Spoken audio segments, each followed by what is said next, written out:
Dice en esta versión: hermanos, no queremos que ignoren lo que va a pasar con los que ya han muerto, para que no se entristezcan como esos otros que no tienen esperanza. ¿Acaso no creemos que Jesús murió y resucitó? Así también Dios resucitará con Jesús a los que han muerto en unión con Él.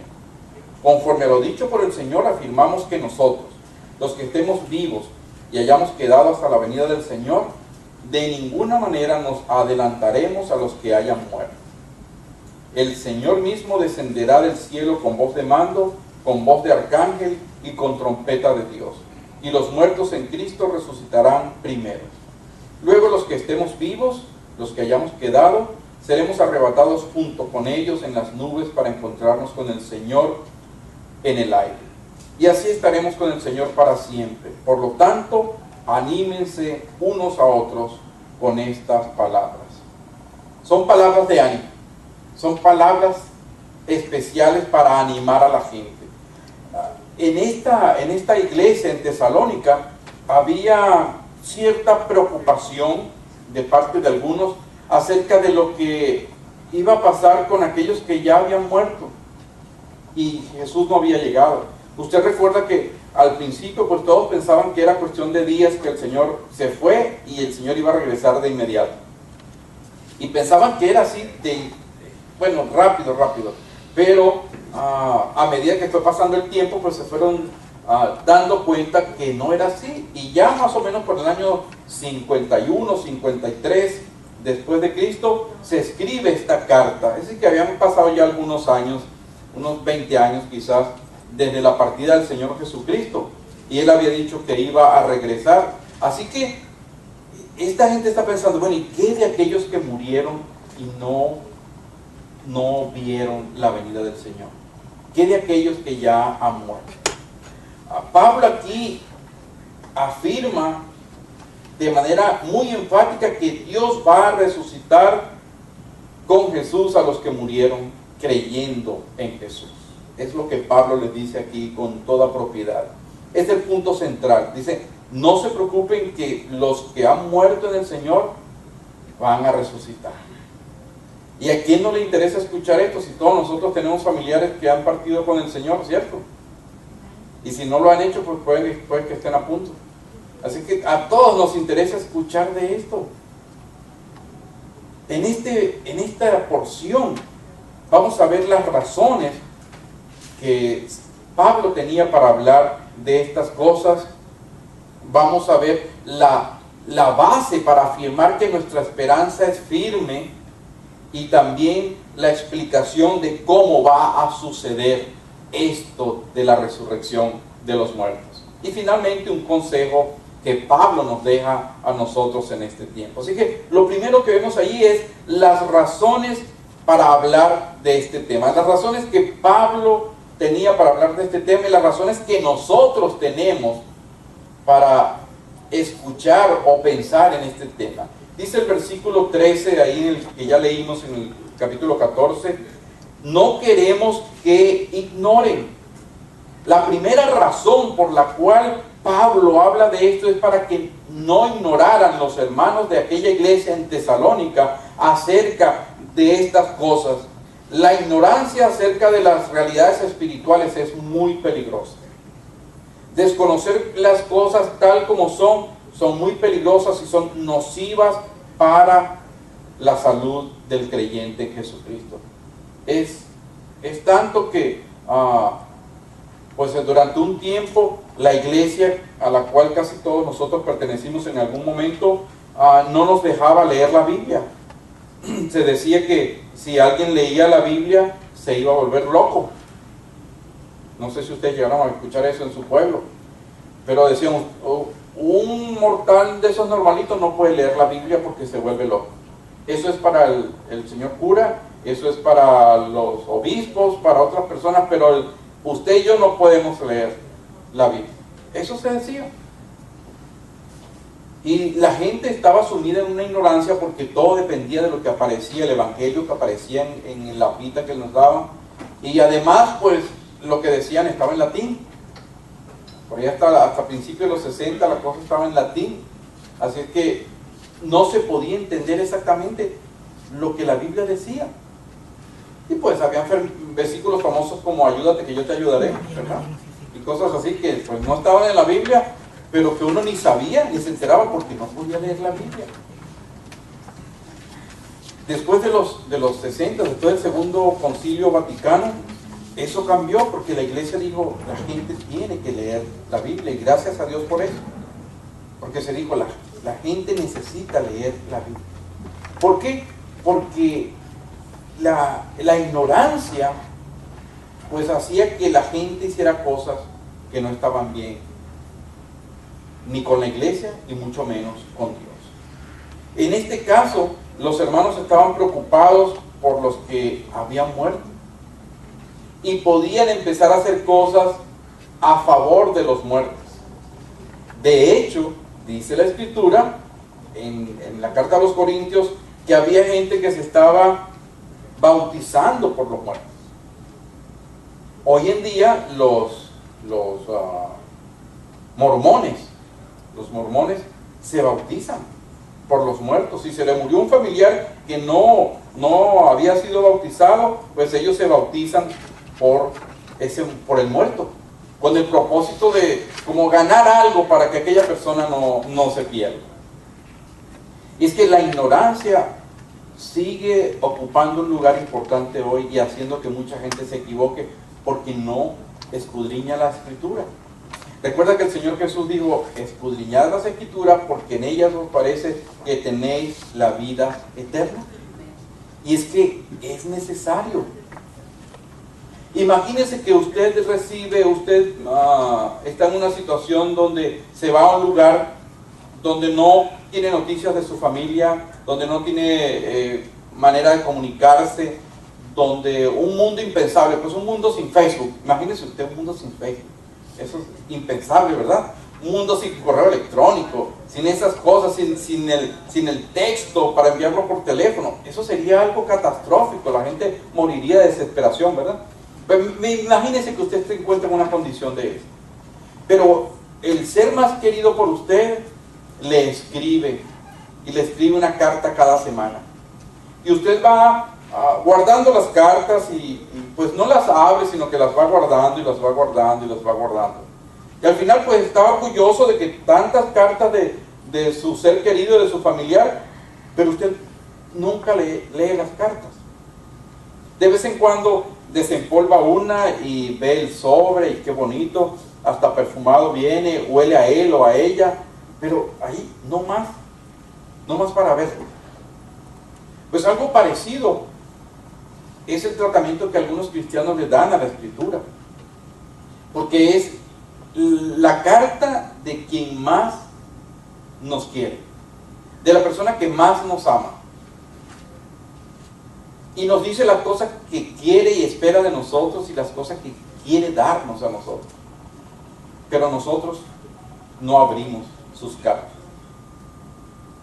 Eso es lo que muchos cristianos se están perdiendo al no escudriñar la palabra, al no leer la Biblia. Los miércoles ya entramos en la fase práctica y este miércoles pasado pasamos 1 hora. ¿En cuántos versículos? 3. En 3 versículos pasamos 1 hora. Y nos fuimos porque nos teníamos que ir. Pero disfrutamos viendo esos 3 versículos, aprendiendo, desmenuzando. ¿Cuántos vimos hoy en la escuela dominical? ¿Cuántos versículos vimos? Empezamos en el 18 y terminamos en el ¿cuál? Casi, ¿verdad? Terminamos todo el 4, no empezamos el 5 y pasamos 1 hora escudriñando la palabra. Es el alimento. Y por eso Pablo dice, no quiero que ignoren acerca de estas cosas porque la ignorancia es un problema. La ignorancia es la que trae dificultades, la ignorancia es la que divide iglesias, la ignorancia es la que divide familias, la ignorancia es la que nos hace hacer cosas que no debemos hacer. En nuestra casa había un zinc que estaba en el baño, estaba, ¿cómo dice? Cromado o algo así, estaba brillante, ¿verdad? Bien bonito. Pues una señora fue a ayudar a limpiar Y después que la señora limpió, pues eso no brilló nunca más. Porque ella le echó un líquido que no se le podía echar a eso. Y le tumbó todo el cromado, el brillo, se lo quitó. Estuvimos buscando a la señora para asesinarla unas 3 semanas, después nos cansamos. No. ¿Qué motivó que ella utilizara ese producto para limpiar algo inapropiadamente? La ignorancia. Ignorancia es cuando uno desconoce algo. Eso es solamente ignorancia. Yo soy ignorante de muchísimas cosas. Y seguramente usted también es ignorante de muchas cosas. Eso no es una ofensa que uno diga soy ignorante, sino que quiere decir que uno no conoce ciertas cosas. Pablo dice, les voy a hablar de esto para que no sean ignorantes en cuanto a cómo van a suceder las cosas con los familiares suyos que han muerto. Esa es una de las razones por las cuales él habla. Otra razón, la segunda razón, es el mundo religioso de entonces. En ese tiempo la gente no tenía esperanza de resucitar.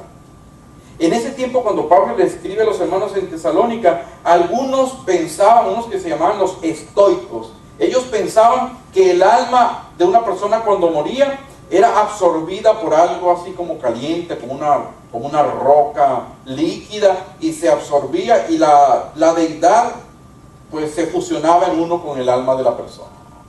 No se hablaba de resurrección, que los muertos tenían una esperanza, nada de eso. Otros pensaban en que después que uno moría no había más vida. Tengo un amigo que piensa así: después que usted se muere, pues le bajan el switch y ya usted no sabe más nada y nunca más sabrá de nada. Eso usted se acabó, como una planta cuando muere o algo así. Usted ya no sabe nada de eso. La gente en este tiempo pensaba que esa era una opción. Y otros pensaban, como los griegos y los romanos, que pues el cuerpo era algo malo, que era como la cárcel del alma, y que cuando una persona moría, el cuerpo iba a un lugar oscuro, el Hades, un lugar solo, donde el cuerpo iba a sufrir. Pero el cristianismo dice, no es así. El cristianismo habla de una relación del ser humano por la eternidad con su creador, y que después de muerto algo va a pasar con nosotros. Dice la escritura, está establecido a los hombres que mueran una vez, y hombres en el sentido genérico, a los seres humanos, hombres y mujeres, y después de eso vendrá un juicio. Es decir, que después que usted y yo muramos y que todo el mundo, los más de 6.000 millones de personas que existen, mueran, y todos los que han muerto en estos años que tiene de existencia el ser humano, vamos a comparecer delante de nuestro Creador. No se acaba el asunto allí. Hay una responsabilidad, hay que dar cuentas después de muertos de lo que hicimos durante nuestro tiempo aquí en la tierra. Hoy en día el mundo religioso habla de muchas cosas. Nos parecemos un poco en esta época, a la época en que Pablo le escribe a los tesalonicenses. La gente piensa no sé cuántas cosas acerca de la muerte, y equivocadas, por ignorancia. Algunos piensan que vamos a reencarnar. Usted ha visto en la India, por ejemplo, en la India la gente no se come a los animales, ¿verdad? Porque se pudieran estar comiendo un abuelito, una abuelita. Entonces no se los comen porque es algo sagrado. La gente piensa que reencarna en otra cosa, que reencarna en un animal, que reencarna en otra persona. Y hablan de, bueno, cuando en mi vida pasada yo fui tal cosa, o qué sé yo. Hacen viajes de regresión para recordar lo que eran en la otra vida. Dicen que cuando uno tiene esos pensamientos, yo he estado aquí antes, me parece que yo he estado. Eso es porque puede ser un insight de tu vida pasada. Sino un montón de cosas que se crean, cuando la escritura es clara en que está establecido los hombres que mueran una vez y después de eso el juicio. Pero los cristianos que creemos distinto. Y ahí es donde Pablo habla de la base para nuestra esperanza en el versículo 14.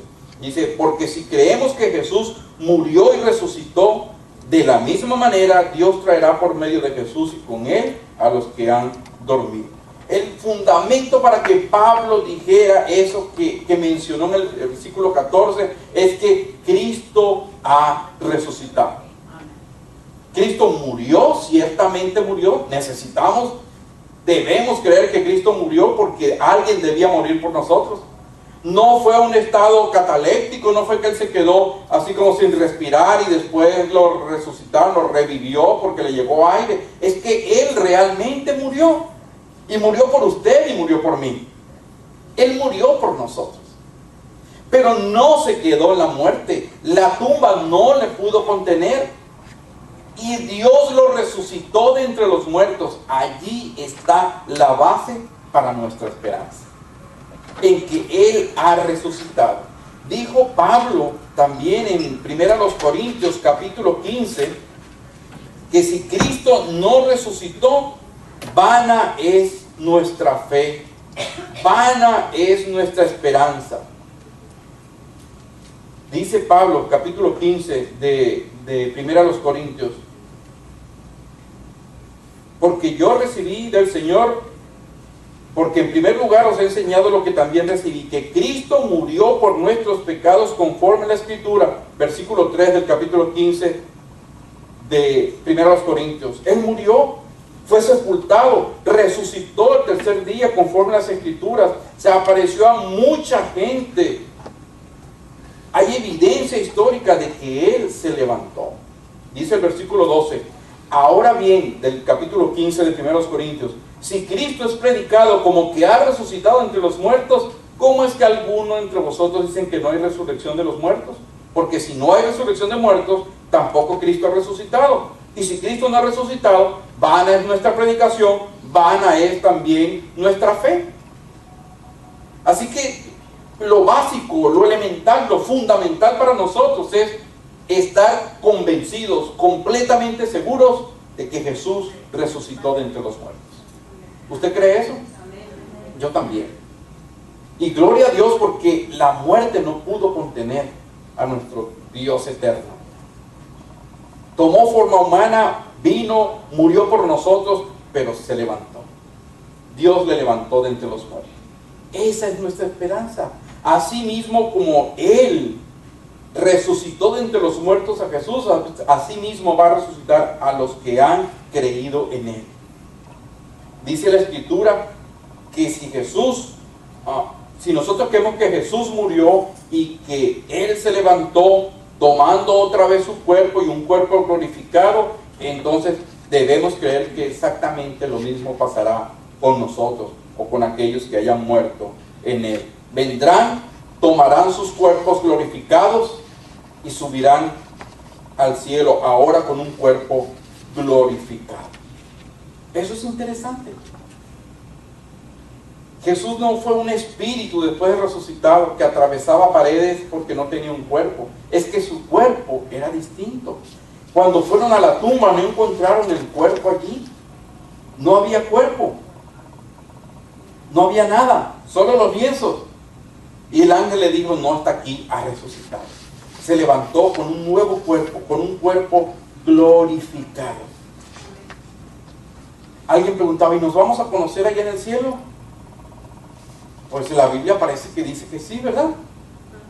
Cuando en la parábola del rico y Lázaro, cuando el rico vio a Lázaro lo reconoció, y cuando vio al padre Abraham lo reconoció, es decir, se podía saber quién era quién. Me gusta esa teoría de que todos tendremos más o menos la apariencia de la misma edad allá, ¿verdad? Pues porque dice que allá no entrará ni mancha ni arrugas, y es que pues las arrugas van a desaparecer, ¿verdad? Algunos piensan que, a mí me gusta pensar que pues tendremos una apariencia así como la de Jesús. Jesús era un hombre como unos 30, ¿y cuántos años? 30, 33, por ahí, más o menos, ¿verdad? Pues imagínese cuando usted tenía esa edad. Busque una foto de esas, ¿verdad? Uy, probablemente así me voy a ver en el cielo, ¿no? Ya, pues sin mucho problema con el cuerpo, con la lucha. Lo que Pablo está diciendo aquí es, no te preocupes, tu familiar, las personas que han muerto, van a resucitar. Por alguna razón van a venir, los sepulcros se van a abrir La gente va a retomar su cuerpo, va a ser un cuerpo glorificado, no importa cuántos años eso tenga ahí en la tumba, y le veremos en el cielo. Eso es lo que alegra nuestro corazón. Cuando uno está en un funeral de alguien no cristiano, es muy triste, ¿sabes? Es muy triste, porque no hay esperanza. Ni siquiera uno le puede decir, bueno, lo vas a ver en el cielo. ¿Quién le va a decir? Lo vas a ver el día del juicio final. Es lo más que uno puede decirle. No hay esperanza. Pero cuando usted está en un funeral de alguien que ha conocido a Cristo como su Señor y Salvador, es totalmente distinto. O sea, ahí nos veremos. Estaba leyendo, hace un par de noches, estaba leyendo la historia de un hombre que programó su funeral. Vivió 90 y tantos años y programó hasta el funeral, su propio funeral.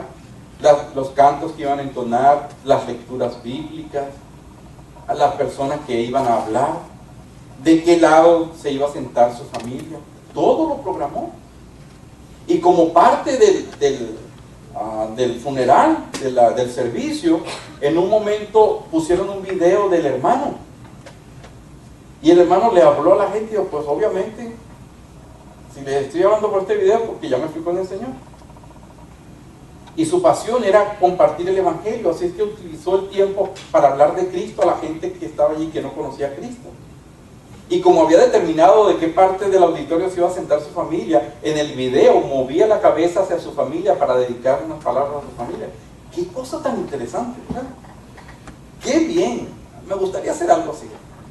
Porque bien planificado, pero aprovechó el momento para compartir el Evangelio de Jesucristo.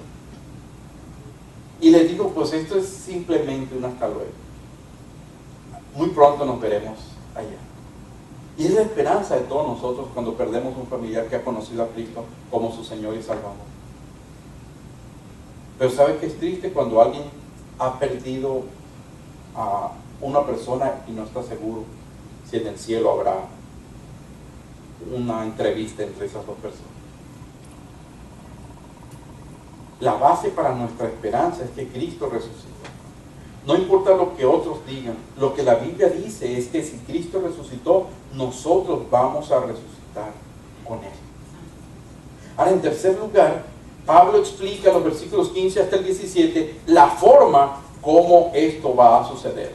Dicen esos versículos 15 al 17, déjenme colocarme que ya me había ido para Corintios. Dice, conforme a lo dicho por el Señor, afirmamos que nosotros, los que estaremos vivos y hayamos quedado hasta la venida del Señor, de ninguna manera nos adelantaremos a los que hayan muerto. Se acostumbraba a decir hace mucho tiempo las damas primero, ¿recuerdan? Cuando había caballeros, ¿verdad? Iba uno abría la puerta y pasen, no, las damas primero, decía uno. Y pasaban las damas primero. Pues aquí Pablo parece decir los muertos primero. No, de ninguna manera, pasen los muertos primero. Porque dice que de ninguna manera, eso quiere decir que hay un orden mencionado. Es que no va a ser algo así precipitado, sino que hay un orden. Primero resucitan los muertos, luego los vivos son transformados y tercero, todos somos arrebatados.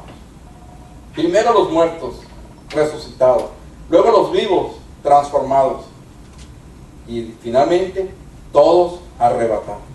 Ahora vamos a hacer un ejercicio para tratar de unir los eventos audibles que menciona Pablo con los grupos o los acontecimientos. Fíjense lo que dice allí, dice con voz de mando, y vamos a colocar eso al lado de resucitan los muertos. Porque hay tres grupos y tres eventos audibles. Dice, con voz de mando resucitarán los muertos. La voz de un oficial de la tropa cuando le habla. La voz de la persona que dirige los animales, los perros cuando hay una cacería. La voz del entrenador cuando habla con los jugadores. Acaba de terminar ahorita el campeonato de la NBA. Ganó Miami. Perdió Oklahoma.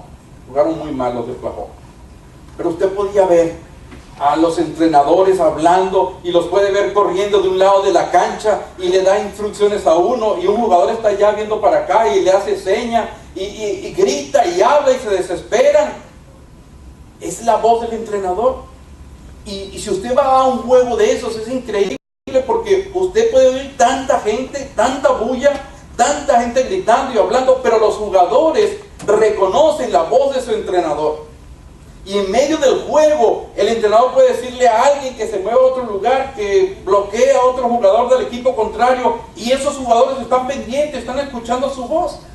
¿Por qué? Porque es una voz de mando, es una voz que se reconoce. Pues aquí Pablo parece decir, es con voz de mando los muertos van a resucitar primero.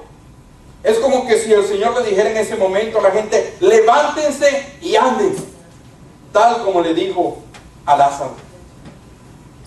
¿No se emociona usted? Yo me lo imagino y me emociono mucho. Digamos que estamos saliendo nosotros del servicio en ese momento y estamos reunidos allá afuera, y de pronto con voz de mando Dios le ordena a los muertos que se levanten y resuciten. Vamos a tener un privilegio enorme porque tenemos un cementerio aquí enfrente. Usted se imagina cuando veamos que esas tumbas empiezan a abrirse, de aquellos que han reconocido a Cristo como su Señor y Salvador en su vida, ver que empieza a pasar eso, el estruendo, la cosa. Bueno, no sé qué va a hacer usted, ni sé qué voy a hacer yo, pero algo seguramente haremos. Con voz de mando resucitarán los muertos. Luego dice, con voz de arcángel. Y yo me imagino a los vivos siendo transformados allí. El arcángel es la figura en la Biblia del ángel que pelea por Dios, por el pueblo de Dios, y obtiene la victoria. Lo vemos en Daniel, lo vemos en Judas, lo vemos en Apocalipsis. Y usted puede escuchar la voz del Señor diciéndole con voz de mando a los muertos, levántense. Y diciéndole con voz de arcángel, con voz poderosa a los vivos, sean transformados. Así que, ¿qué vamos a hacer usted y yo? De pronto vemos la tumba que se abre, los ojos se nos ponen de este tamaño, pero inmediatamente hay una transformación en nuestro cuerpo. Inmediatamente. ¡Qué increíble! Me erizo nada más de pensar eso. ¿Cómo será ese momento? Dios quiere que nos toque estar aquí, ¿verdad? En ese momento para ver todo lo que va a pasar. No solamente, me contaron, no, yo, hermano, allá en el cielo, yo estaba frente a un cementerio y mire, eso fue increíble lo que yo vivía allá. No, sino que nosotros, hermano, no sabíamos por qué Dios no nos había puesto ahí frente a un cementerio, pero era un regalo que nos dio hace 14 años, de colocarnos allí, ¿para qué? Para que cuando viniera la resurrección de los muertos pudiéramos observar. Y sucedió un domingo a las 12:15. ¿Qué le parece? ¿Y quiere decir algo más? ¿O se quiere ir ya?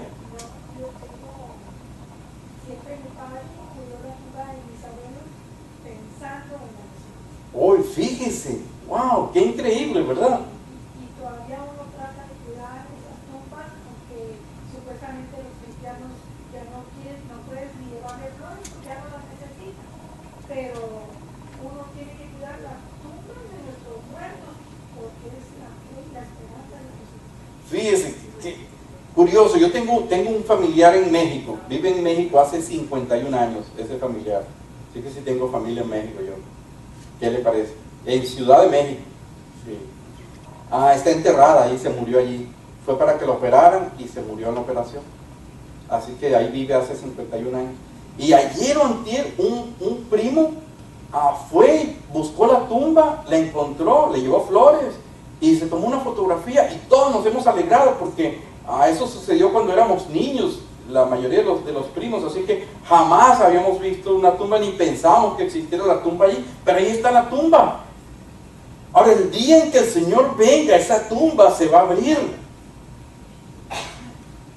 El día en que el Señor venga y con voz de mando llame a los muertos, esa tumba se va a abrir. Pero el día que eso pase también, con voz de arcángel, usted y yo vamos a ser transformados.